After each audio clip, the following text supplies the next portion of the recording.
Welcome to the intersection of technology, cybersecurity, and society. Welcome to ITSP Magazine. You're listening to a new The Hacker Factory podcast with hacker maker Phillip Wylie. You're about to discover what the role of a professional hacker entails, the different specializations it holds, and what it takes to learn and become one.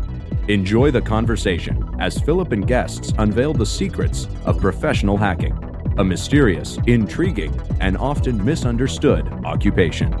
Knowledge is power, now more than ever. BugCrowd's award-winning platform combines actionable contextual intelligence with the skill and experience of the world's most elite hackers to help leading organizations identify and fix vulnerabilities, protect customers, and make the digitally connected world a safer place. Learn more at bugcrowd.com.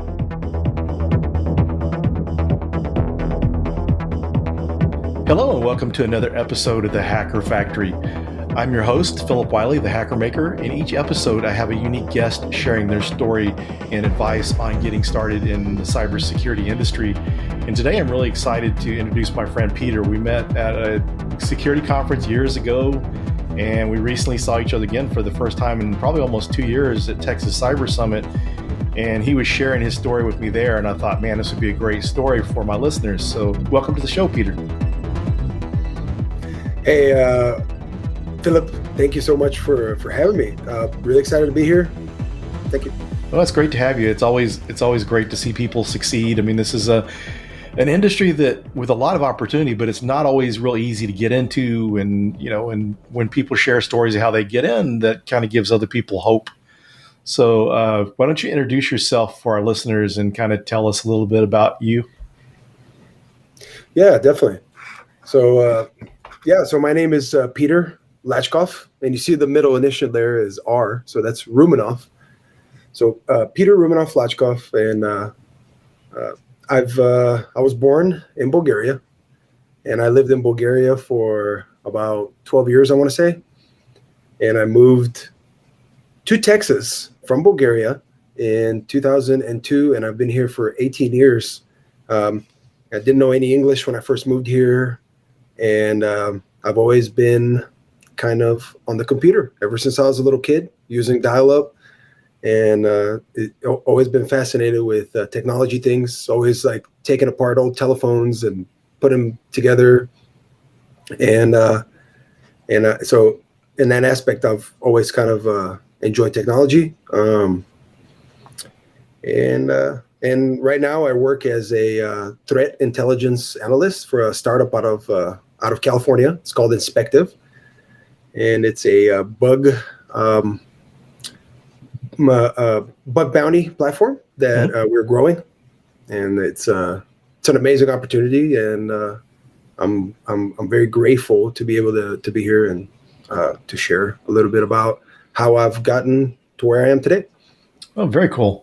So, you kind of said you had an interest as younger in computers and how things work. So when you got started in the industry, did you go to school for cybersecurity or anything like that? Or so how did you get in? So, thank you. Yeah, I should have clarified that a little bit. That's okay.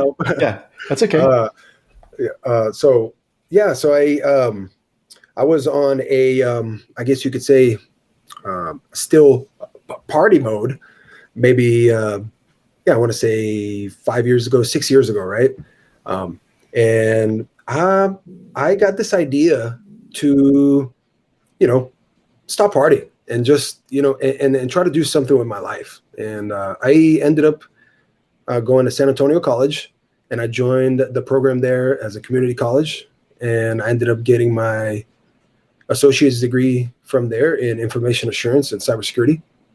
The most amazing thing that I ever did, because I met some of the most amazing people ever there in college. I got immersed, and at the end of my 2 years there, I did a internship with the CIS department, and that helped me tremendously to have a little bit of experience, so I can end up, getting this role today. So after the 2 years of community college, I ended up going and I did a bachelor's degree from Texas A&M San Antonio.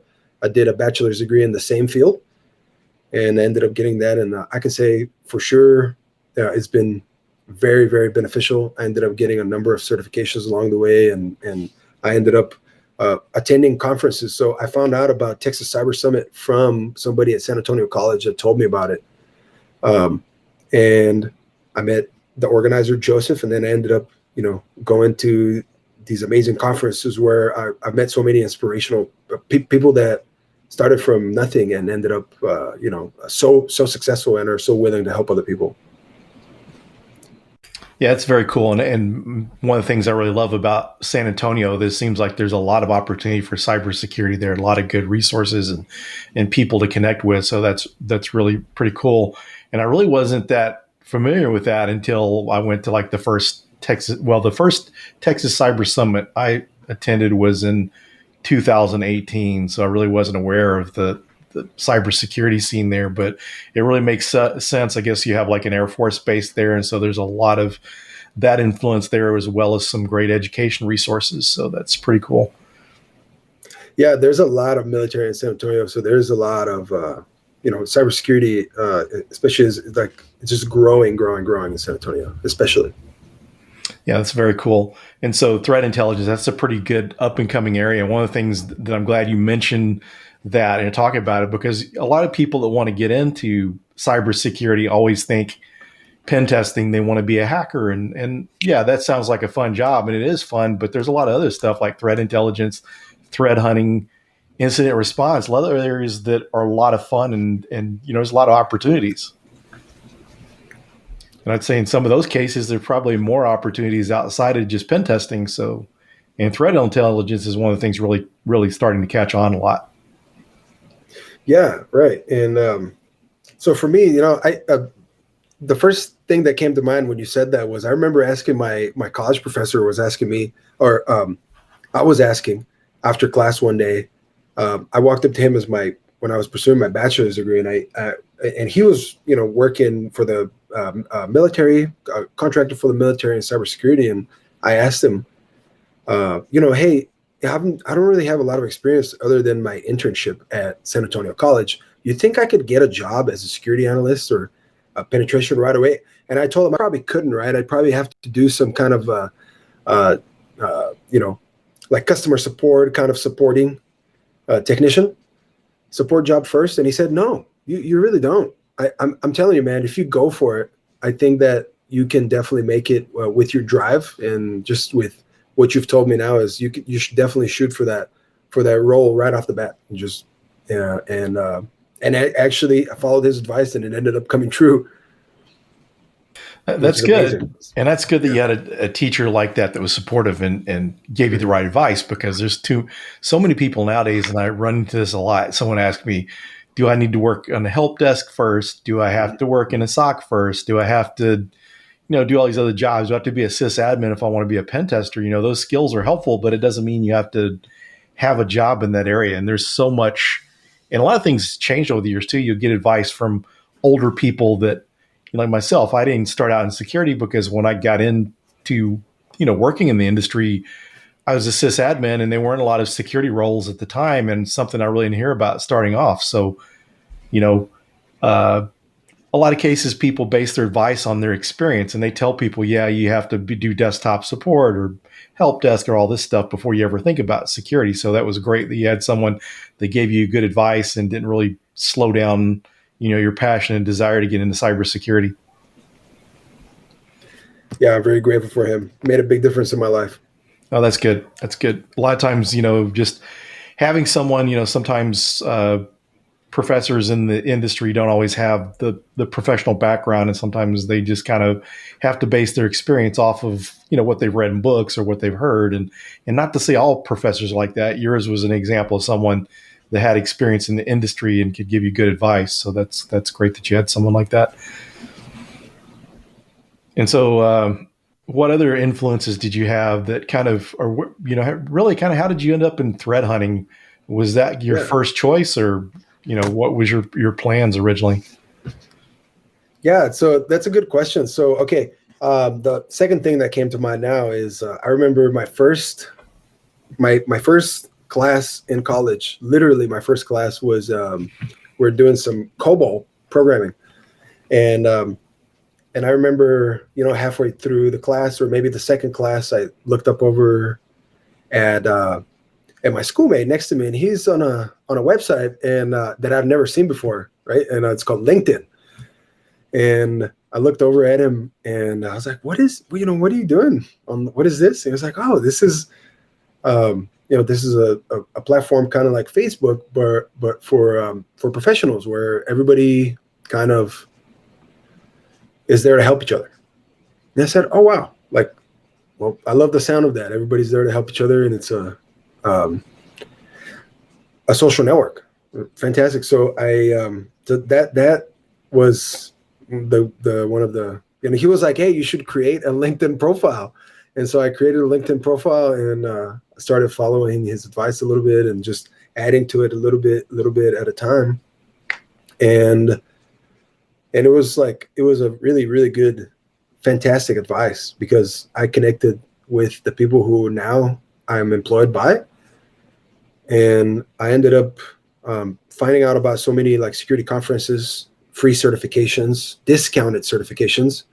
I ended up getting my CISA and my Pentest Plus from CompTIA for $100 altogether, because I found this on LinkedIn. So, yeah. That's great. So as far as as far as learning your job, do you have any good resources or advice on someone that wants to get into threat intelligence? Yeah. So I would say like bug hunting for me was like the biggest thing, getting on HackerOne and just having some real experience, out there in the wild, finding vulnerabilities, creating the reports. So for me, we just recently, I moved from security analyst to threat intelligence analyst. And it's a tongue twister still for me, that second part. But so in that sense, whenever I got experience as a bug hunter, I was able to learn these skills, like making reports and finding vulnerabilities. And then as soon as I got, when I was getting interviewed, first I could say that.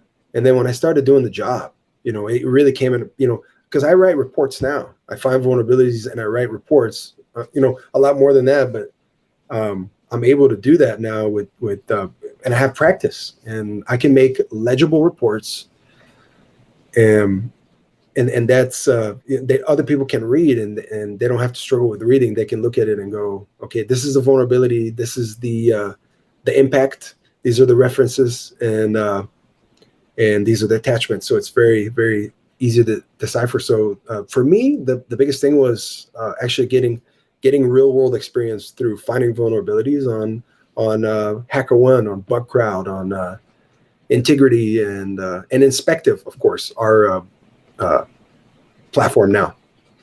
Yeah, I'll have to check that platform out. I've kind of taken a look at some of the other ones, but I have to check that out. So one of the things a lot of times people really don't take in consideration or think about is the writing skills, those soft skills. So like you were mentioning, getting the experience writing the reports for the bug bounties was valuable experience. Yeah, very much so. And, just another thing that I've done that's really helped me is join Toastmasters on the side. It's non-technical skill.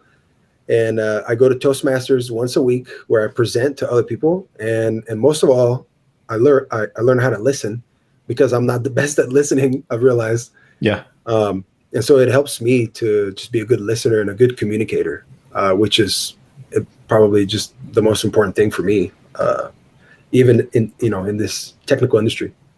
That is some of the most cost-effective professional development course you can take out there, because I wanted to speak at conferences. And so like back in, I think it was like end of 2012 or no, it was like end of 2012 or first of, I was actually in, I guess, end of 2013. They were doing the call for papers for the B-Sides DFW here in Dallas-Fort Worth area. And the person that was one of the co-hosts of this group that kind of managed that come up and said, yeah, we're looking for for people to present, everyone should consider the best job I got in my career was speaking at conferences. And when I heard that, like that week or the next week, I went and found a Toastmasters group and started. So yeah, it's very helpful. I was terrified to speak publicly, but it helped a lot. Oh yeah. Yeah, me too. And that's kind of what drove me there. I was in my first class in when I was pursuing my bachelor's degree, and I stood up in front of the class and I couldn't say anything. I froze, and I wanted to say so much.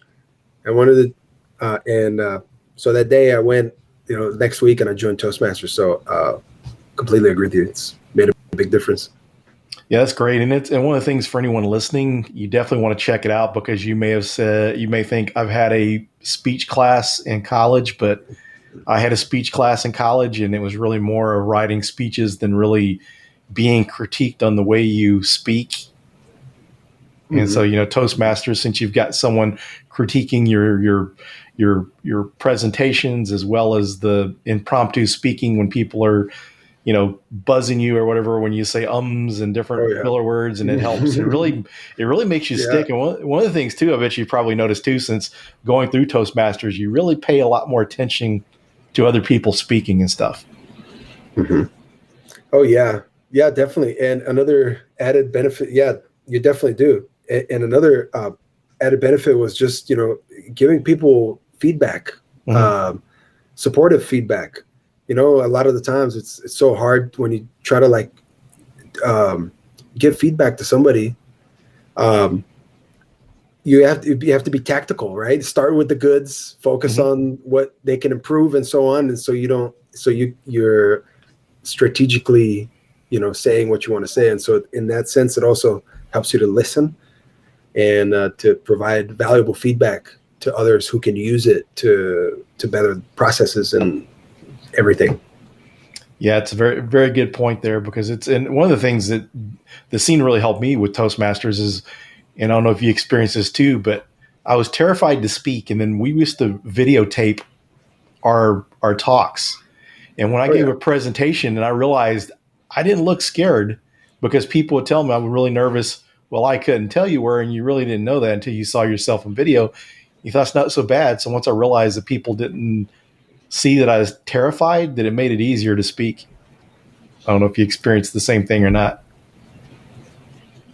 Yeah, definitely. Yeah. So that was one of the things that helped me the most with giving presentations was taping myself and watching it later. And then what I would do also is I would sometimes turn off the audio and just watch my body language, because you'd be surprised how much your body language speaks about you without you ever saying anything. It's incredible. It's funny, some of the habits you have too. Sometimes, I used to do this thing where if my shirt wasn't tucked in, I would hold on to the tail of my shirt just for some reason, just kind of a nervous thing. It's funny when you do those things. So it's really awesome that you got your degree and certifications. So if you had it to do all over again, would you do anything different? So that is a good question. Although there are probably, certain things that I could do more efficiently, I think first I'd have to think about it. And then I wouldn't trade the experience for anything, because it taught me so much. It taught me resilience. It taught me that staying up till 2 a.m. and studying for the test at 8:30 is it's not the most pleasant thing, but it's so worth it. It's so worth it.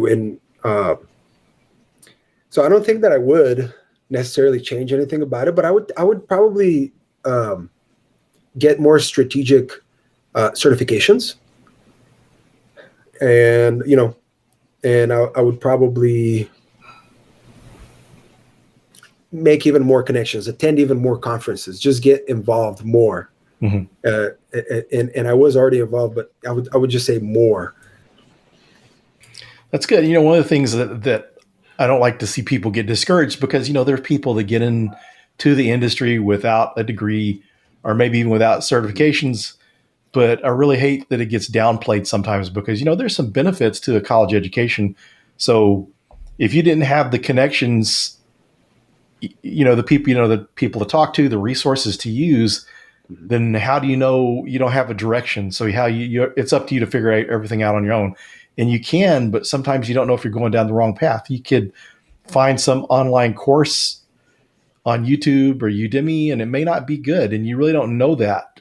And so at least with a college, you've got a structured learning format, some guidance on how to do things is put together, in a good fashion to help you achieve those goals. And one of the things too, certifications is good, but one of the things I think that is great about a college is you sign up, if you're doing a certification, you can pretty much schedule your certification anytime, but you got a little more firm deadlines in the college because you got this paper or project you got to submit, and you got to get it during this time. In real world, aren't you seeing the same thing? You've got a deadline, you've got to submit this, and so that's some of the things.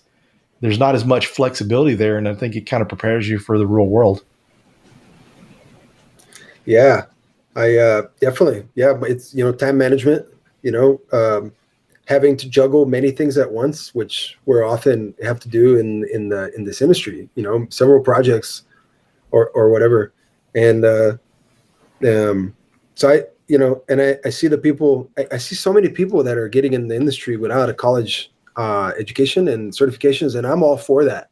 If you can do it, amen. Like, power to you. I would definitely never dog on that ever, because kudos. If you can do it without those things, you're incredible. You're very driven, and you're gonna go far. Yeah. But it just only helps, and like you said, it taught me time management. I work actually with some of the people that I went to college with. Now I ended up getting my buddy in our company as a threat intelligence analyst as well, who I met, 3.5 years ago in college. And so those connections are just they're priceless.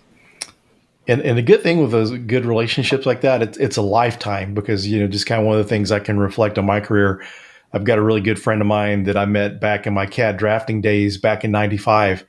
And I helped him get his first pen testing job. And we've been connected, and some of those relationships last forever, and you just don't, or last a long time. And you don't know when someone could be at another company and help get you in there or something. You're ready to make a move, or you need a job. Then having those connections make it a lot easier than have to go through and apply online for all these jobs. When you got someone that can refer you, it's a lot easier to get in than not having that.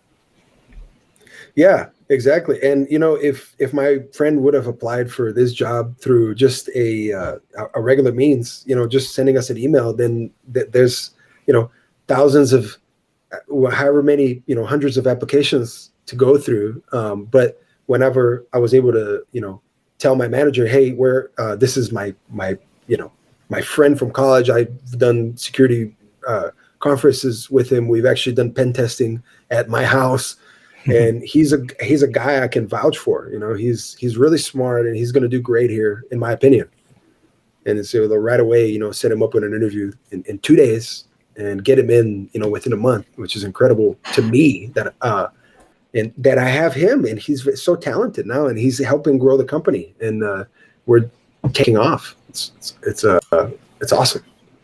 That's good. One of the things about referrals, when you're applying for these different companies, their online software that they use, you don't know what algorithm is going to look for what keywords. You could be perfectly suited for the job, because one of my jobs, I went to work for US Bank.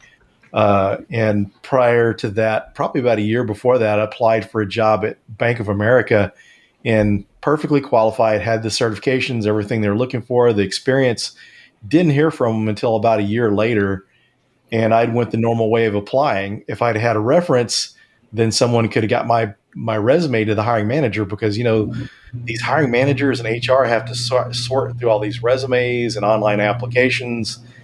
And, you're going to need a reference to begin with. And when you internally refer someone, they already know it's someone that has a reference, someone knows them. And that's a lot of the, a big help there, plus you got to go. Yeah. So it's a huge help. And it's good that you learned that early on, because a lot of people are in this field for years before they really catch on to that. And it makes things a lot more difficult. Mm-hmm. Yeah, just to get those people that need to see the application, just to get them to see it, That's so. And so through our discussions and stuff, I know you have a place in your heart for helping others and mentor others. So what are some things you like to do? What are some of the activities you do to try to help out others? I know you referred, one of your classmates and friends, but what are some other things that you do to help out? Yeah, definitely. So I like to basically, this is what I focus on every day. How can I contribute to those around me? How can I add value to the people around me? So I found that whenever I focus on that throughout the day, no matter how distracted I get, I try to bring myself to my purpose. And that's a huge part of my purpose is contributing to others. So I found that when I am focused on that continually, the opportunities to help people reveal themselves much more easier than if I was not keeping that in my focus and my intention on that. So what I like to do is, for instance, when I go give a speech, when I do Toastmasters, I like to not go to Toastmasters to give a speech asking the question, what are they going to think of me? But I like to ask the question, how am I adding value to these people's lives? Why do they want to be listening to me? So it takes the focus from me, and I'm actually adding value to people's lives now. And I can enrich their lives.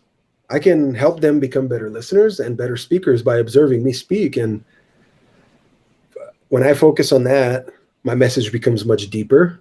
It becomes much more powerful, much more intentional. I am not obsessed with how I look, which what makes me nervous, very nervous. And I can't really be myself when I'm so focused on myself. And so I like to do that. And in many different situations. So another thing that I do is for the past 2 years, I've been doing some Brazilian Jiu-Jitsu. And it's helped me so much to have something different that I'm doing, because I'm so into tech. I love tech and I love growing and I love bettering my skills. And I love that. But if I only do that, I found that I cannot really be productive at it. So I do that and I go hard at it. And then I go do some jiu-jitsu. And then in jiu-jitsu, I can also help people learn and get better by learning to breathe, by learning to handle difficult situations, by learning to be comfortable in the uncomfortable, which is a hard task, but it is possible. And so in that sense, whenever I go to jiu-jitsu, I always ask myself, I forget sometimes, but I always try to, remind myself and ask myself, how am I helping those people around me? It's so easy to focus on myself and how I'm progressing. But I'm always trying to, I try to just stay mindful of that. Just stay focused on it. At least I'm aware of it. I can help one person to become better at self-defense. They can, the most important thing for me is learn how to be comfortable in the uncomfortable. So speaking in front of crowds, meeting with the CEO for that interview, or whatever it is, that is, being there, and staying focused on how I'm contributing, it has made a huge difference in my life. And so those are just a couple of examples there. But I mean, I could talk about this all night long, because I'm very passionate about, adding value to people's lives and contributing. And just for the people listening too, that was one of the reasons Peter wanted to come on the show, is he likes to help people. And that's a good thing. It's really great to see, because, in this day and age, not everyone thinks about others. They focus too much on themselves. And it just seems you think about the successes you gain on your own, but, you can multiply that whenever you're helping others, and just the way it makes you feel. And kind of for me, I really started realizing that when I started teaching back in 2018, started doing a lot more mentoring and stuff. And, you always hear it's better to give than receive. And you really don't realize that until you're doing that. You're helping other people. And sometimes you just don't realize what the most thing that you think is so minor is such a big deal to someone else. Yeah, that's incredible what you're doing, and you've been involved. I've been following you for so long, and I feel very honored to be on this podcast with you because I really look up very highly to you, and I think you just. I'm so grateful to have people like you in our community. Well, it's really grateful to have people like yourself. You're just carrying on the mission, and that's good. We have to pass it on because there's such a skills gap, and then just the times that we live in, people need the support. Sometimes with the pandemic, it's really has been tough mental health wise on people. There's just times the split and divide in the country over different political subjects and this and that. There's so much of that, and we all just really need support. Just a lot of cases, just someone to listen to us. And one of the things I'm sure you're going to find too is you're going through, you're helping someone with jujitsu, you're helping someone try to get into the industry, you're helping someone at a conference, and then sometimes there's just a case that someone just needs someone to listen to them, and it's funny, you do all these other things to learn these highly skilled careers and different type of physical things, like you're doing all this effort to do that when it boils down to sometimes just listening doesn't take anything but just listening and being compassionate. Yeah, you're 100% right, and I will for sure. I will tell you that whenever I would go to these security conferences, and I would feel so out of place, and I would feel so uncomfortable, just so nervous, and I feel like a total imposter there with these guys with real jobs, and me just like, who am I? And I remember being very nervous and anxious there at those places. And I remember those people that were so genuine and so warm and inviting to me. And they would ask me just, how are you doing? Do you need some help? And would just have a conversation with me and lead me in the right direction. And I will never forget those people. And I always look for them at the conferences now and go up to them and say, thank you for just being there for me when it was much, much, much harder for me, and so I try to think about passing it on and how I'm doing that.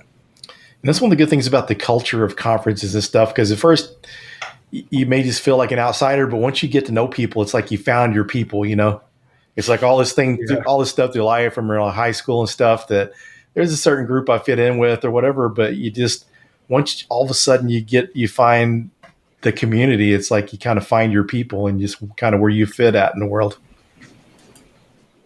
Yeah. You find your tribe. Yeah, exactly. That's a good way of putting it.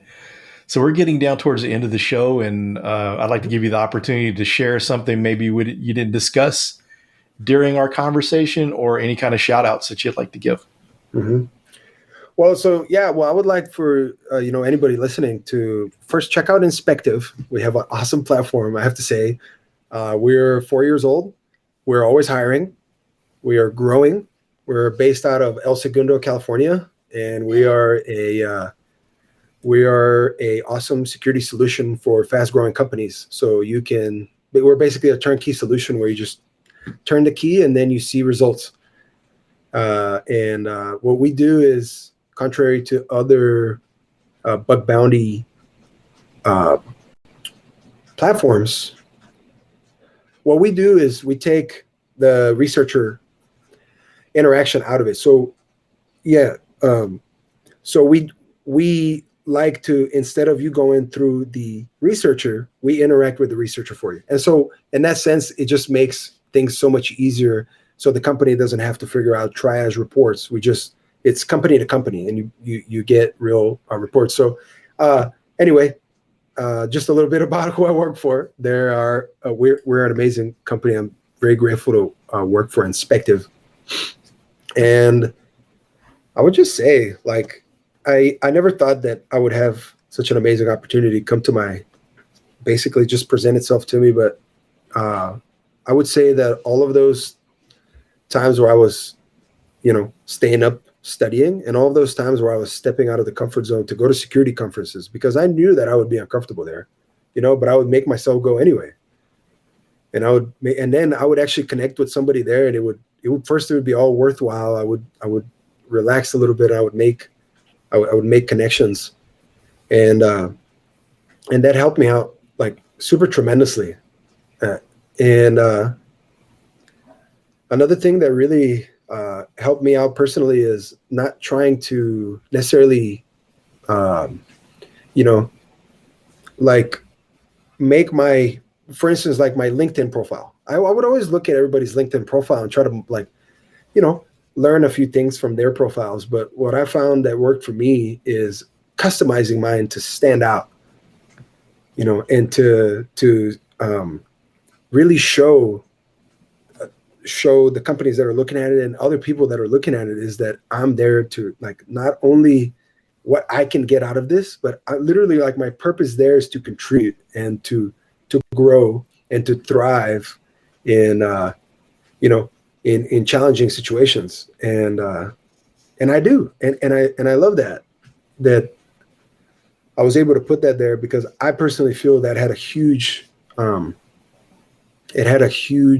impact on the way that employers look at my profile. And not only that, and just the way that it is, I feel it made a huge difference for me. So, yeah. That's great advice. You're wise beyond your years, and I really like what all you're doing, your mission, and great to see you being involved in the community. That's awesome. And just for the people listening too, just you mentioned bug bounty, and that's kind of how I used to be a bug crowd ambassador, and part of the reason I got involved was I told people that if you want to get experience in the industry, do bug bounties because you're practicing in real live production environments. Vulnerable VMs or purposely vulnerable apps are good to practice in, but a lot of times employers want actual experience. And so when you get the actual experience, it helps. And back in 2020, I was looking for a pen testing role, and the hiring manager of this pen testing company told me that, it was a lot easier to find web app pen testers because of bug bounty, because people got the opportunity to get the experience. There's really not that kind of opportunity for network pen testing and some of the other areas of pen testing. Yeah, that's a very good point. I just feel like that was one of the biggest contributors to me to my growth and getting this amazing opportunity is just having that experience, finding. And then once, a lot of the times you also have the opportunity to go past the web application and into the network and then scale things up as well. So yeah, so you can, there's a lot more than just web app pen testing. With web app pen testing, you can go deeper, and it's incredible. Yeah, that's awesome. I appreciate you taking the time to do this podcast episode. I appreciate your time. Thanks. Absolutely, Philip. Yeah. Thanks for having me. Yeah. I hope that, I hope that I can connect with some of your listeners. Please reach out to me on LinkedIn, Petar Lachkov, spelled with an A. And we'll be sharing Peter's LinkedIn profile on the show notes, so it'd be easy for you to find him. So thanks again, Peter, and thanks everyone for joining. Thank you, guys. BugCrowd's award-winning platform combines actionable contextual intelligence with the skill and experience of the world's most elite hackers to help leading organizations identify and fix vulnerabilities, protect customers, and make the digitally connected world a safer place. Learn more at bugcrowd.com. We hope you enjoyed this episode of the Hacker Factory podcast with Phillip Wylie.